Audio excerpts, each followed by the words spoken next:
Hi everyone, my name is Olivia, and I recently had a secret admirer. At first glance, this may seem very sweet and romantic, but in fact, the story isn't actually a very happy one.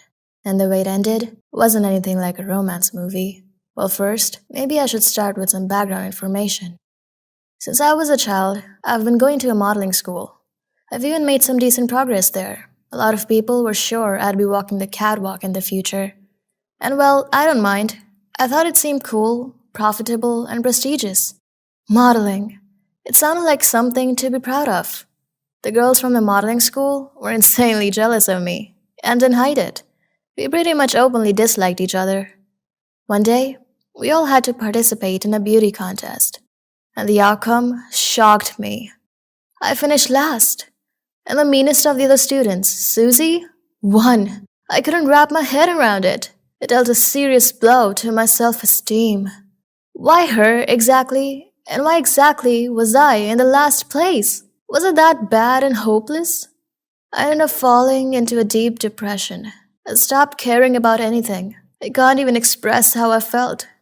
It was like someone wiped their feet on me and then also stepped all over me.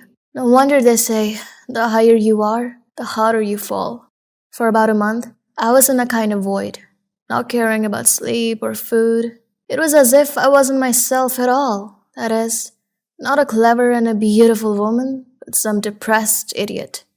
Then my parents, with the help of a psychologist, managed to persuade me to first return to a regular school and then to the modeling school. If only you knew what it took for me to show up in front of Susie and the other girls. They looked at me smugly, whispered among themselves, and giggled cruelly. Ever so often, they would remind me that I was a loser. It was incredibly painful and humiliating, but I promised my parents not to give up. But I didn't end up fighting for long. A couple of weeks after my return to modeling school, there was a disgusting incident. I went onto the catwalk to walk, and at some point, my heel wobbled and I couldn't keep my balance, and so I fell. The girls began to laugh loudly and compared me to a clumsy cow. And then they even started saying that I was very fat and no heels could support my weight. This incident brought me to a new level of depression. It's obvious that the girls did this to disqualify me from the competition that was supposed to take place 3 months later. The winner would receive an invitation to study at the best modeling school in Paris. So I was a loser again. I even lost my reason to go on living. This time, neither my parents nor the best psychologists could pull me out of my depression. I believed that I was worthless and that my place was definitely not on the catwalk. When you feel like the best all your life, realizing your worthlessness is insanely painful. But soon, everything changed dramatically, and for the better. Honestly, it probably just couldn't get any worse, and that's why I started to move from minus to plus. Basically, I had a secret admirer. I understand that this sounds stupid, but at some point, I realized that I fell in love with him. It all started with a note I found in my algebra textbook. It said that I was very beautiful and sweet, and that he, that is, the anonymous person, was in love with me. Oh, how nice it is for us girls to receive something like this. In my opinion, my shoulders straightened up, and my gait changed at that moment. I think it added 200 points to my self-esteem and pride. But then I remembered that I was a cow that couldn't even stand in a pair of heels and, on top of that, took last place in a beauty contest. I realized that the note was probably just someone's cruel idea of a joke and I shouldn't have been so deluded. But a couple of weeks later, I found a heart-shaped card in my mailbox. Inside, there was a note that said he still loved me and if I don't have a boyfriend and I was ready for a relationship, I could write to him on Instagram. He included his handle, so I decided to look him up right away, even if it wouldn't be in person. But unfortunately, Instagram gave me almost no information. There were a bunch of pictures, some statuses, jokes, and that was it. Not a single photo, and instead of a name, there was just a nickname. Sad Clown.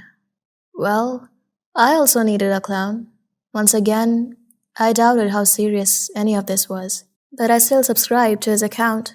And literally, a minute later, the owner messaged me saying, "Hi, Olivia. I'm glad you followed me." We started talking, and I confess, the anonymous person turned out to be very nice and polite. But he still didn't say who he was. No name, no photo, nothing. He did promise that he would tell me who he was soon, but for now, he offered to just talk and get to know each other better. I never had anything like this before, and I'd never believed in virtual love, but I realized pretty soon that I was head over heels in love with somebody I didn't know anything about. Isn't that funny?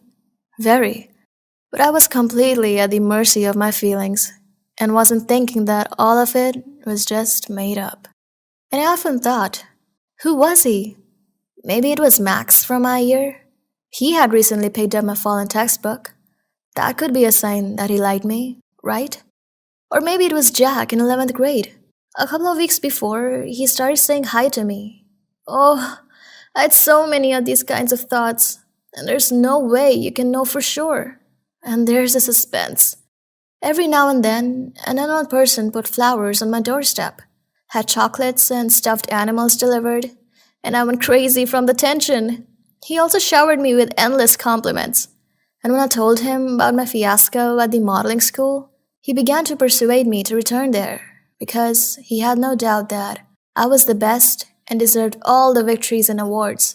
And in the end, 2 weeks before the competition that I refused to participate in, my secret admirer managed to persuade me to return, to go back to the modeling school one more time and prove to everyone that I was the best. But of course, he knew how to hook me and promised that we would meet immediately after the competition. This was already a matter of principle. So I wanted to know who it was and who was causing my sleepless nights. The person who had won my heart. That I couldn't agree more. The competition would have to happen, I decided.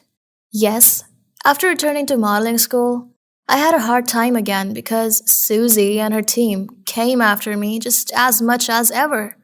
They kept calling me names and coming up with different plans for me, but I didn't care about them anymore.